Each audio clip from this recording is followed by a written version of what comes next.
한 주간에 있었던 패션 뉴스들을 한번 살펴보겠습니다. 야, 근데 저 이 뉴스를 보고 이제 이 스트릿과의 협업이 이제 갈 때까지 가는구나. 근데 갈 때까지 간다면 몇 번 쓴 것 같긴 한데 어쨌든 또 갈 때까지 또 갔다. 우리가 상상할 수 있는 가장 최악의 형태로 가고 있는 건가요? 이게 최악이라기보다는 진짜 이제는 다 손대긴 손대는구나. 그렇죠. 로로피아나 X 후지와라 히로시 협업 캡슐 컬렉션 룩북 공개. 하이피스트의 기사입니다. 하이피스트의 누군지는 안 적혀 그 있고 로로피아나 프레젠트 이거 돈 주고서 했다는 겁니다. 보도자료죠.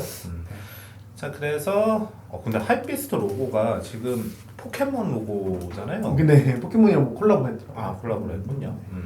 자, 프라그마트 디자인의 후지와라 히로시와 로로피아나가 만났다. 브랜드는 이 협업 캡슐 컬렉션을 통해 시대를 초월한 우아함으로 모던한 스트리트 스타일을 재정해야 한다라고 말씀 주셨는데 제발 이 글 좀 이렇게 좀 쓰지 마세요. 이게. 자, 그래서 장인 정신이 깃든 젠더리스 컬렉션이라고 하면서 이렇게 그 샘플 사진들을 몇 개 이렇게 보여주고 있는데 보면은 이게 어떻게 해야 되냐 이거는 이렇게 뭐라고 얘기를 해야 되냐. 제 생각에는 우선 뭐 로로피아나를 지키면서 이거를 디자인하는 스트릿을 넣는 건 정말로 그냥 너무 어려운 일이니까요. 그렇죠. 아마 이거 원단 하나하나 존나게 좋지 않을까? 그렇죠. 싶은 생각을 해요. 그래서 지금 이제 평소 같으면은 이제 이런 짓을 절대 안 하는데 지금 그 7번째 페이지에 보면은 이제 그 마우라가 그 여자 모델이 이제 마우라를 하나 하고 있는데 이제 네. 마우라에 보면은 로로 피 캐시미어 100라고 이렇게 써 있거든요. 이제 그런 식으로 이제 자신들의 좀 매터리얼에 대해 가지고서 이렇게 적어 놓는 이제 그런 기법을 썼는데 이게 진짜 여기까지가 제 생각에 그 한계인 것 같아요. 여기까지는 이게... 유의미한 협업인 것 같고 이 정도가 한계인가요? 다른 자켓들은 무의미한 협업이었던 게 아닐까. 네, 참고로 이제 로르피아나의 캐시미어는 진짜 캐시미어예요. 우리가 이제 시장에서 이렇게 쉽게 볼 수 있을 만한 무슨 뭐 양모 캐시미어 50만 원 뭐 이렇게 써 있는 거 그런 캐시미어가 아니라 진짜로 카슈미르에서 따오는 그런 이제 캐시미어거든요. 이게. 사실 로로피아나 하면은 저는 어떤 생각이 나냐면 예전에 로로피아나 다니던 형을 알고 있었어요. 근데 그 형이 막 얘기해줬던 게 키스했어요? 키스는 못했는데 좀 아쉽네요. 아쉽네. 그 회장님 그러니까 차를 다 이렇게 쫙 해가지고 평창동 회장님들 집으로 가는 거예요. 가서 집에다가 행거를 해가지고 쫙 깔아놓으면 이제 회장님들이 입어보고 여기서부터 여기까지 주세요 하는 그런 브랜드거든요. 저희 그 진짜 럭셔리 브랜드들은 이제 럭셔리가 아니라 프레스티지 브랜드들은 이제 그 트렁크쇼, 프라이빗 트렁크쇼를 하죠. 그래서 갖고 와가지고 스팀 딱 해놓고서는 이렇게 돌리고 그런 것들을 좀 하죠. 그렇죠. 그래서 사실은 그 우리가 생각하는 회장님들이라고 얘기하는 분들이 패션에 엄청 관심을 가진 게 요번 세대부터잖아요. 예를 들면 뭐 신세계 누구였죠? 용진이요? 용진이 형. 뭐 이런 사람 그 윗대가 패션에 관심이 크게 있지 않았잖아요. 그냥 럭셔리 라이프에는 관심이 있겠지만 그래서 그냥 그런 브랜드 한 두세 개 있죠. 그런 브랜드. 로로피아나 같은 브랜드가 뭐 대표적인 게 이제 로로인 거고 로로나 뭐 키튼이나 거기 그 뭐지 그 뭐 있는데 그런 것들. 네, 키튼도 로로급이에요? 로로급이죠. 뭐 그런 것들 몇 개에서 그냥 이렇게 트렁크쇼 해가지고 그 중에서 여기서 여기까지 사고 매일 갈아입고 그것도 사실은 그걸 정해주는 사람이 내부에 있고 뭐 그렇게 되는 건데 그런 브랜드인데 이걸 협업을 하는 거니까 사실은 이게 매출에 무슨 도움이 되겠으며 아무런 도움도 안 되고 제가 보기에 그냥 로로피아나가 있긴 있어요라고 대중적 인지도를 계속 그래서 알려는 놔야 되잖아요. 그렇죠. 그러니까 그냥 안주할 수는 없으니까 얘네들도 그냥 하던 사이즈만 계속 한다라고 하면은 그쪽으로 매출이 나기는 하겠지만 어찌되건 불안감이라는 게 있잖아요. 우리가 언제까지 똑같은 것만 하면서 그냥 거기에 머무르야 되는가. 그렇게 하다가 이제 도태되는 업체들도 몇 군데가 보이고 그러니까 이제 이런 것들을 이제 시도를 하는 건데 보고 있으면은 후지와라 히로시가 기본적으로 되게 몸값이 비쌀 거 아니에요. 그렇죠. 그런 사람 데려다가 한다라는 게 로로라는 회사 자체가 굉장히 자본력이 탄탄한 회사구나라는 그런 생각은 듭니다. 옷들은 사실 그냥 뭐 그렇게 엄청 빼어난 건 없어요. 그냥 뭐 봤을 때 막 와 이거 존나 이쁘다 막 그래갖고 이제 제 눈에 이거 존나 혐오스럽다라고 이렇게 보이는 옷들이면 그러면 요즘 젊은이들이 좋아할 만한 가능성이 되게 큰 옷일 거 아니에요. 그 정도까지는 안 가고 어떤 감정은 들지 않죠. 그냥 봤을 때 그냥 뭐 그래. 나오던 말던 뭐 그냥 그런 저는 여기서 다 저도 안 입는데 그냥 목도리는 아. 주면 하겠다. 아 그건 하고 다니면 하다. 저런 거 로로피아나 퓨어 캐시미어 목도리라고 하면 그래도 한 150 정도는 넘어갈 것 같아요. 그쵸. 목도리만. 근데 이게 원래 정상 캐시미어의 유통가예요. 왜냐면은 로로가 거의 지금 캐시미어 전 세계 캐시미어 시장을 독점하고 있다 보니까. 아 그래요? 네, 그냥 얘네가 아도를 쳐요 그냥. 로로가 그런 쪽으로 되게 관심이 많거든요. 이제 그런 그 농장 사고 이런 거? 고급 섬유제들에 아, 대해 그쵸. 가지고 고급 섬유제들의 소싱 구조에 대해 가지고 관심이 많아 가지고 뭐 이제 구대륙 쪽으로는 이런 캐시미어 사업들을 로로가 거의 반독점 형태로 가져가고 있고, 그리고 이제 신대륙에서는 뭐 비큐나 알파카 이런 것들을 이제 로로가 이제 뭐 반독점 형태로 가져가고 그런 식이죠 이제. 그래서 이게 원래 캐시미어예요. 우리 무슨 뭐 50만 원짜리 코트 유니클로 샀는데 캐시미어 이런 거? 그런 거는 그거는 캐시미어가 아니에요. 그냥 극단적으로 말씀드리자면 그거는 캐시미어가 아닌데 그냥 명칭만 그렇게 부르는 거예요. 그렇습니다. 그래서 로로피아나까지도 갔다. 스트릿이 그래요? 이제 이거 근데 팔릴까? 회장님들 중에 젊은 척 해야 되는 회장 정용진? 아 용진이요? 용진이 형은 여기서부터 여기까지 이거 할 수 있는 사람이니까. 용진이 형이면 그렇죠. 젊은이들한테 인기가 그렇게 크진 않을 것 같습니다. 맞습니다. 다음 뉴스는 시리즈와 이스트로그의 협업 뉴스인데 요거를 왜 뽑았냐면 요즘에 이스트로그가 엄청 마치 스트릿 브랜드 그러니까 명품들이 스트릿 브랜드들이나 스트릿 아이덴티티 디자이너들 협업하듯이 뭔가 좀 힙하게 가야 되면 이스트로그를 다 협업하더라고요. 뭐 뉴발란스, 뭐 되게 많았는데 기억이 안 나네. 뉴발란스, 아식스, 뭐 시리즈, 뭐 이런 것들. 뉴발란스는 여러 번 했고 사실은. 그리고 그 세컨 브랜드라고 하긴 뭐하지만 같은 회사에 있는 브랜드 어너펙티드랑 미즈노까지 협업을 많이 되게 하더라고요. 그래서 이스트로가 저희 게스트로 나왔었잖아요, 동기 실장님이. 그 텔레포트 멤버들 대학 동기이기도 해서 엄청 친하거든요. 근데 이스트로그가 저 이거를 왜 했냐면 뉴스기도 하지만 이스트로그의 지금까지 살아남는 강점이 뭘까요? 사실 처음에는 당연히 안테옥 디자이너가 파워게임에서 훨씬 더 밀렸는데 지금은 월드와이드로 이스트로그가 훨씬 더 스타키스트도 많고 뭔가 좀 더 눈에 띄는 활동을 한다고 느껴지긴 하거든요. 이게 저는 어떤 두 사람의 이제 성향 차이인 것 같은데, 그러니까 그 태욱이 형 같은 경우에는 사람이 이제 좀 외골수적인 경향이 있고, 그러니까 모든 어떤 그런 가치들이 자신의 어떤 그 어떤 만족 안에 이렇게 딱 컨트롤이 돼야 돼요 이제. 그래가지고 사업을 일부러 크게 안 벌리잖아요 이 형은. 그러니까 사업을 할 때 막 사람들을 이렇게 계속 고용을 해가지고서는 어떤 뭐 크기를 벌리고 뭐 크기를 벌리고 대중화시키고 이러는 거에 별로 관심이 없고, 좀 뭔가 이제 저가 제품군을 만든다고 하더라도 이제 자기가 이렇게 정말 A부터 G까지 이렇게 다 컨트롤할 수 있어야지만 그래야지만 제품을 내놓고 그런 식이잖아요. 그래서 이제 태욱이 형은 그냥 거기 그 정도의 세계에 대해 가지고선 자기가 이제 만족하고 있는 것 같고, 그래야지만 또 만족이 나오는 것 같고.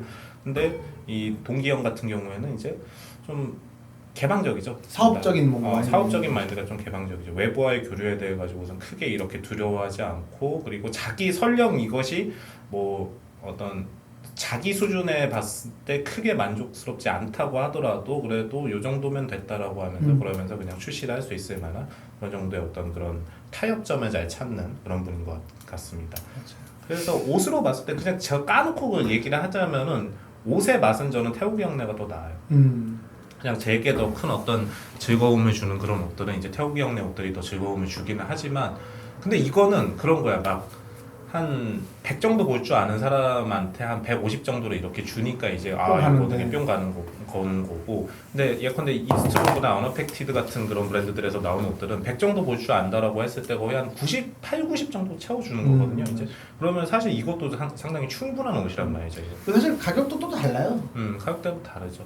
이게 원래 그러니까 스펙이 이렇게 올라가면은 가격이 그 스펙이 이렇게 올라가면 가격은 이렇게 올라가잖아요. 맞아요. 그러니까 그런 것도 있고 그렇죠. 그런 의미에서 저는 이런 이스트로그의 행보가 보면은 저는 경영적으로는 더 낫다. 안테옥 아저씨의 이제 그런 스타일보다는 경영적으로는 이쪽이 더 낫다. 사람들이 접근을 일단 뭐 시도를 해볼 수가 있어야지 그래야지 이게 좋은지 안 좋은지를 알 거 아니야. 그러니까 이게 그러니까 완전히 그런 살롱 비즈니스로 가버리게 되면 그러면 사람들이 쉽게 시도를 못 하잖아요. 이제 그런 거죠. 아니 그리고 그 대신 안티옥 디자인은 또 그 목욕탕 인수해가지고 쇼핑타워 만들었잖아요. 네, 맞아요. 그런 것도 좀 재밌는 것 같아요. 그냥 방향이 완전 달라버리는 게. 그것도 진짜 보통 사람들 상식적으로는 하지 않는 그러니까요. 사업이잖아요. 근데 본인이 이제 봤을 때 이거를 하면은 이거는 굉장히 예쁘고 충분한 그런 결과물이 나올 것 같다라고 생각을 해가지고 그런 거를 시도를 했고 나 잘 드라이브를 하고 있죠. 맞아요. 대단한 것 같습니다. 근데 약간 트리커스나 우리가 옛날에 클래식 브랜드 좋아할 때 계속 그 자리에 있어주는 브랜드 있잖아요. 그 자리에 안주하는 브랜드 말고 계속 있어주는 브랜드, 감사한 브랜드. 그런 브랜드 형태처럼 가고 있는 것 같다는 생각도 들어요. 어느 순간 좀 촌스럽게 느껴지기도 했거든요. 근데 지금은 또 그런 브랜드로 되고 있는 중인 것 같다는 생각도 들어요. 그러니까 시장이 성숙하게 되면은 그러면은 이제 그런 뭐 그러니까 현재 트렌드가 아닌 브랜드들도 그런 브랜드들에 대한 수요들도 굉장히 충분히 생기게 되거든요. 자생할 수 있음, 자립할 수 있을 만큼의 이제 수요가 생기게 되는데 그게 대표적인 게 저는 이제 일본이고, 근데 우리나라에서도 어떤 스펙테이터 같은 브랜드들이 그런 이제 그 계열로 갈 수 있을 만큼의 어떤 시장 성숙도가 생긴 게 아닌가라는 그런 생각을 합니다. 진짜 그 한 근 10년 안에 팍 생겼어요. 그러니까요. 그 10년 전에 막 그게 없어서 맨날 일본 부러워하고 그러는 게 아직도 기억이 나는데.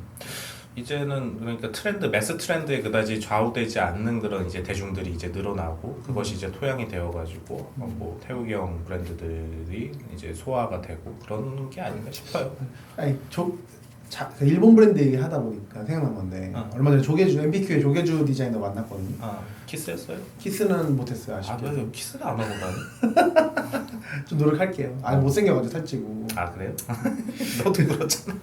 아니 제가 조개주 존나 새끈하게 생겼어요. 새해요? 알겠습니다. 어쨌든 근데 그 보면은 그 얘기를 하더라고요. 그러니까 MPQ가 멜로우 플래닛이죠. 그러니까 A랜드가 일진이었던 시절에 멜로우 플래닛은 초일진이었잖아요. 막 해외 나가도 막 라인업에 개한이 디자이너의 카이랑 뭐 스티브 제인 요니피랑 멜로우 플래닛 이렇게 나가고 막 그러던 시절인데 가격대는 거기서 멜로우 플래닛은 확 낮은데 거기서 계속 같이 진출한다는 게 확실히 저력이 있다는 거잖아요. 그거는 그런 브랜드인데 그 당시에는 이제 우리 다 일본 패션 동경하면서 시작하긴 했잖아요. 그러니까 막 뭐 편집샵들 들어가면은 막 누비안이나 막 이런 데 들어가면 빈즈 들어가고 막 그런 거 하면은 막 국위선양한 시시였잖아요. 약간. 근데 요즘 그러니까 조개주 디자이너 얘기는 요즘 일본 가면 다 한국의 그런 힙한 샵의 점원들 보면 옛날에 보면 이거 좋대네 했잖아요. 근데 요즘에는 어중간한 한국 룩을 입고 있다는 거예요. 다 그게 되게 힙하다고 생각하는 거예요. 일본 내에서 젊은이들이. 걔네 안에서 이제 트렌드구나 이제. 그렇죠. 그러니까 보는 맛이 1도 없고 족밥 같은 데는 물론 그런 족밥이라는 단어 쓰지 않았지만 그런 너무 아쉽다 하더라고요. 옛날에는 이제 수출을 한다라고 하면 거의 홍콩 위주로 하고 그러고서는 이제 뭐 일본 들어가도 뭐 엄청 많이는 못 들어가고 그냥 뭐 조금 넣고 막 그런 식이었는데 그렇죠. 이제는 우리나라가 굳이 일본에 매이지 않아도 될 만한 어떤 문화적인 위상을 갖게 되었다 그런 상황입니다. 맞겠죠? 그건 모르겠어요. 근데 이게 또 장르마다 다른 것 같기도 하고 이게 트렌드일 수도 있고 맞아. 이게 아니면 이게 진짜 영속적인 어떤 펀더멘탈인지 이게 아니면 트렌드인지 이게 아직은 잘 저는 판단이 안 서는 그런 시절인 것 같아요. 네, 그렇습니다. 그래서 뭐 시리즈하고서는 이스트로그 콜라보 얘기를 해야 되는데 전혀 안 하고 딴 얘기를 계속했네요. 시리즈 옷 괜찮아요. 그렇죠. 코롱. 별로 사 입고 싶지는 않지만 괜찮아요. 이게 맞아요. 저희는 안 사고 싶은데 그 회사원들한테 적당한 옷이죠. 그러니까 맞아요. 그 회사원들이 어떤 시리즈에 대한 어떤 막연한 그런 어떤 게 있어요. 동경 같은 게 있어요. 그냥 뭐 그렇습니다. 네.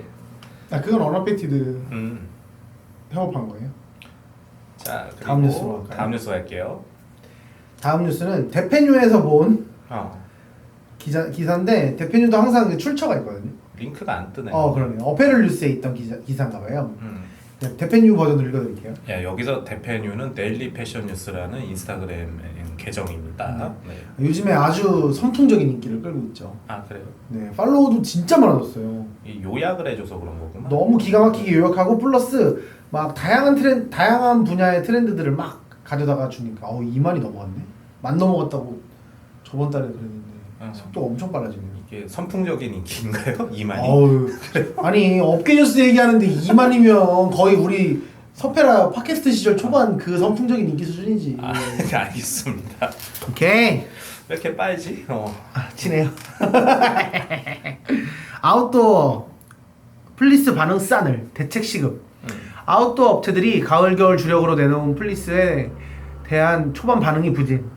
올해 역시 전년보다 생산량을 10%에서 20%가량 늘리는 등 가을 겨울 핵심 아이템으로 출시. 10월 중순 현재 판매량 20-30% 줄어 날씨 늦게 추워짐 트렌드 등 여러 가지 문제 지적. 이건 핑계지 사실. 그냥 핑계지. 그냥 안 팔리는 거는 작년에 너무 많이 팔아서 그래요. 맞아요. 그래서 그런 거예요. 그냥 이게 상품 기획이 존나 잘못된 게 작년에 많이 팔렸다고 올해 그게 또 많이 팔릴 거다라고 생각하는 나는 그 논리 자체가 존나 잘못됐다고 보거든요. 요게 근데 약간 함정은 있잖아요. 예를 들면 한 2년에서 3년은 가잖아요. 어떤 유행이. 예를 들면 롱패딩도 2년에서 3년은 갔고 제 생각엔 2년 혹은 3년인데 그러니까 이게 2년이냐 3년이냐 해서 3년 뒤를 빡 걸었다가 줬대면은 그게 구분하기가 어렵다. 어렵잖아요. 그거는 아무도 모르잖아요. 근데 그런 거예요. 그러니까 롱패딩은 저는 2년 갔는데 2년 갔다고 보는데 첫 해 롱패딩이 잘 된 거는 이제 그거는 이제 뭐라고 말해야 되지? 좀 트렌드 세터한 그런 이제 브랜드들이 이제 첫 해에서 이제 좀 그러니까 터트리고 우리 가까운 이제 도메스틱 브랜드들이라든지 그런 브랜드들이 이제 그 터트린 거고 이제 두 번째 잘 된 거는 진짜 매스 브랜드들 있잖아요. 네. 이제 그런 데들 뭐 대표적인 게 뭐 유니클로나 신성통상이나 이런 데들이죠. 이제 신선동상. 그런 데들이 이제 잘 터트리고 셋째 마탱이가 갔다고 보거든요. 이제 근데 작년에 이 플리스 같은 경우에는 작년에 매스 브랜드들이 이미 다 털었다고 빨았어. 네, 이미 다 빨았어. 그러면은 이제 매스 브랜드들까지 이제 진짜 매출이 잘 나왔다라고 하면은 그 다음에는 이거는 안 된다라고 보는 거죠 이제. 그래서 이게 안 팔리는 거는 뭐 계절이 뭐 늦게 추워졌네 뭐 이런 건 사실 그냥 존나 핑계고 이거는. 그러면 형은 무조건 2년이라고 생각하네요. 3년까지는 가지 말아야 된다. 3년 가기는 어렵다. 3년 가면 리스크다. 3년 가면 오히려 그거는 배팅이다 이거. 3년이 갈 거다라고 하는 거는 그거야말로 되게 진취적인 그런 상품 기획이다 그렇게 봅니다. 여러분 2년, 3년까지는 너무 욕심부리지 마세요. 너무 욕심. 근데 맞는 말이야. 근데 이거 뭐 어차피 이거 실적 부진해가지고 여기에서 이제 책임지고서는 이제 나가는 분들이 옆에 회사 가가지고 또 딴 거 똑같은 거 할 거 아니야. 맞아. 그러니까 이게 패션씬이 재밌어 이렇게. 이게 풀고 돌고요. 2년까지는 확실한데 맞죠? 2년까지는 확실하죠. 그래서 또 그게 반대로 그런 게 있어요. 첫 해에 올해 어떤 그런 트렌드 세터가 될 만한 브랜드들 예컨대 뭐 우리나라라고 하면 뭐 MPQ 같은 브랜드들이 있을 수 있겠죠. 뭐 저는 사실 This is Never도 또 여전히 트렌드 세터하다고 보는데 저도 그래요. 매스에 비하면 훨씬 이제 트렌드를 이끌어가는 사람들이 이제 입는 그런 옷인 거죠. 그런 브랜드들이 출시하는 뭐 어떤 제품들이 있다라고 하면은 그거를 참조를 하셔가지고 그 다음에 상품 기획에 이제 반영을 하면은 그러면은 매스에서 그러면은 좀 안정적으로 사업을 하실 수 있을 것 같아요. 맞습니다. 그리고 다음 뉴스. 이 뉴스는 저희 요즘 오늘 약간 저희 게스트 나오셨던 분들 위주로 약간 되고 있는데. 그렇네. 그러고 보니까. 요것도 그 대표님에서 가져왔는데 그 기사가 또 나갔네요. C파점. 네. 대명화학의 모던웍스 편집숍. C파점을 인수했다고 합니다. 그러니까 모던웍스라는 곳이 편집샵 C파점을 인수했다는 말이죠. 그렇겠죠. 아마 모던웍스는 대명화학의 그 벤처 캐피탈 이름인 것 같아요. 아닌 것 같은데. 모던웍스 아니에요? 모던웍스 대명화학의 이게 씨발 구분점을 안 적어놔가지고 아무튼 모던웍스가 대명화학 회사일 거예요. 제가 기억하는 게 맞다고 하면은 그러면은 거기에서 편집 매장 C파점을 인수를 했다고 합니다. 모던웍스가 이제 대명화학의 계열사인데 패션 인수하는 데인가 봐요. 어쨌든. 맞아. 나 예전에 여기에서 나한테 오퍼. 그래 여기요. 그렇네. C파점으로 사명 교체. 한범수와 최기형 공동대표. 이 회사는 사명을 1LDK에서 10화점으로 교체. 패션, 예술, 라이프스타일, 갤러리, 카페 등을 아우르는 컨텐츠 큐레이션 편집숍으로 매장은 청담동과 제주 2곳. 이렇게 하는데. 이 저희 사실 게스트로 한번 나왔었어요. 그래서 맞아요. 이제 처음에는 이분들이 그 전에 뭐 했었죠? 그 지하에 홍대 지하에 있는 맨하탄즈라는 편집샵 하다가 그 전에는 컨버스 일했었고 두 부부거든요. 이 대표가. 그래요? 네, 그 우리 남자 게스트만 나왔잖아요. 근데 여자 대표님이랑 둘이 부부예요. 둘이 컨버스 같이 일하다가 결혼한 거거든요. 그래서 요렇게 하다가 이제 1LDK 라이센스가 끝났나? 왜 그 이름을 바꿨는지 모르. 끝난 거지. 끝난 거죠? 끝난 거지. 그래서 이제 10화점으로 바꾸고 이제 100화점 아니고 10화점이다. 맞죠? 맞아요. 그래서 바꾸고 그 좀 하다가 이제 인수된 거죠. 잘 떨궜어요? 왜 잘 건다고 생각해요? 그거 그 재고 존나 많을 것 같은데 이 양반들 그 1LDK 때 수입했던 거. 그 뭐냐 그 악성 재고 되게 많을 것 같은데. 근데 거기는 악성 재고도 비싸잖아요, 다. 그러니까 잘 떨궜어 아주. 그리고 10화점이 저는 1LDK에서 10화점으로 이름이 바꾸면서 조금 애매해졌다고 생각하긴 했거든요. 그러니까 왜냐면 상품은 비싼데. 근데 물론 상품도 이제 싼 걸로 많이 교체하긴 했었어요. 근데 상품은 비싼데 브랜딩은 안 비싸. 그러면 그런 충성도를 가져가기가 어렵잖아요. 근데 요즘에 저는 유통 트렌드가 어떤 유통 브랜드에 대해서는 사람들이 그다지 신경 쓰지 않는 것 같기는 해요. 보면은 예컨대 뭐 저는 저기 콘란샵이 장사가 잘 되는 이유가 유통 브랜드가 세서 그렇다라기보다는 거기에 좋은 제품이 많이 있기 때문에 그건 그것 맞아요. 때문에 그런 것 같거든요. 그래서 유통 브랜드 예컨대 원헤드K 그리고 씨발 우리나라 사람들 원헤드K 누가 알아 그거. 에이, 저는 아니라고 생각해요. 왜냐면 일본에 놀러 간 사람들이 1LDK 다 가봤다고 생각하긴 하거든요. 우리나라에서 일본 놀러 가가지고 원헤드K까지 접속하는 사람이 전체 인구 비중에서 몇 프로나 되겠어 거기에서. 그렇게 하는데 패션을 좋아하는 사람들, 그러니까 실질적 소비자들한테는 좀 그래도 인식이 되어 있다고 저는 생각하긴 하는데. 투표해가지고서는 이거 지나가는 사람들한테 물어봐봐. 원헤드K 알아요? 한 댓글로 적어주세요. 10,000명 조사하면은 한 그 중에 한 2명 나온다. 2명 그러면. 에이. 한남동에서 해도 한 2명 나온다. 한남동에서 하면 1LDK 좀 알지. 우리가 유명하다라고 하는 브랜드는 최소한 GS25나. 아이 너무하네. 기준 너무 심하네. 이 정도는 돼야지. 패션에서 너무 심하네. 네, 유통 브랜드 그 너무 우리 주변에 많다고 해가지고 그것이 매스라고 생각하면은 그때부터 진짜 사업 망가집니다. 그러면 안 됩니다. 오케이.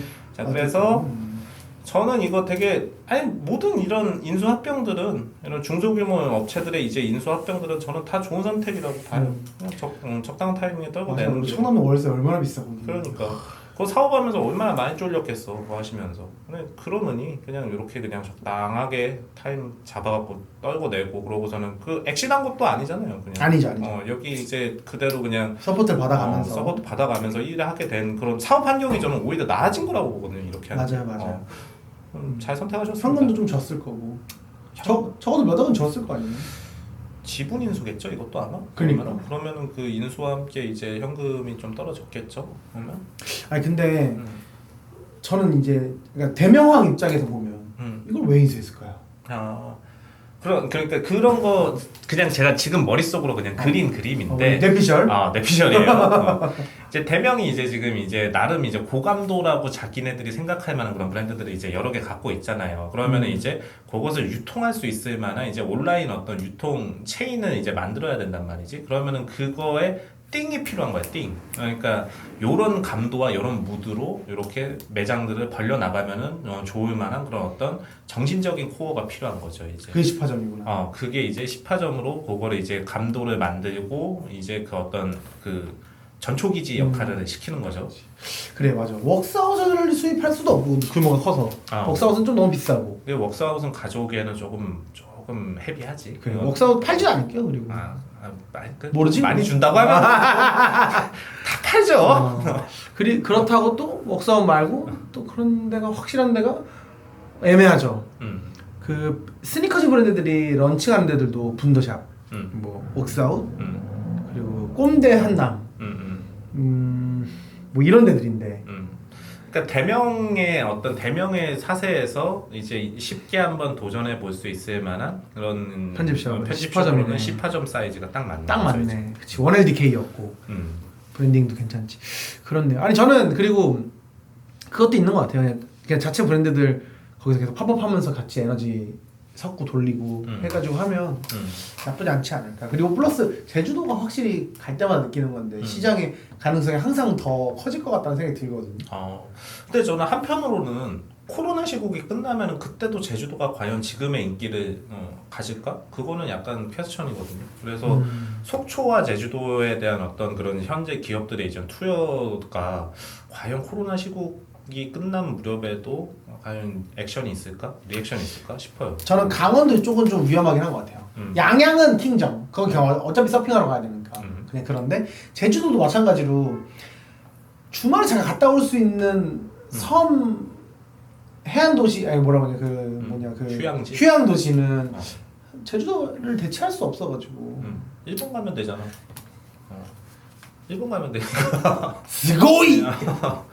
그러니까 우리나라 사람들 이게 휴양지를 가는 대표적인 이유 중에 하나가 뭐 익소리 간 거를 원하는 거잖아요. 그러니까 보통 도시에서 쉽게 볼 수 없을 만한 것들을 원하는 건데 일본에 가면은 제주도보다 더 익소리 가잖아. 그러면은 일본에 가는 수요가 저는 더 많지 않을까 그런 생각을 해요. 매국노. 그러니까 그리고 비용 면에서도 사실 요즘 제주도에서 이제 놀 때 드는 비용이 꽤 많이 올라와가지고 맞아. 후쿠오카 한번 갔다 오는 거하고서는 크게 차이 안 나가잖아요. 그러면은 저는 코로나 시국이 종식이 된다라고 하면은 그러면 제주도에 대한 수요가 지금처럼 같지는 않을 것 같다. 그런 생각을 합니다. 그럴 수 있죠.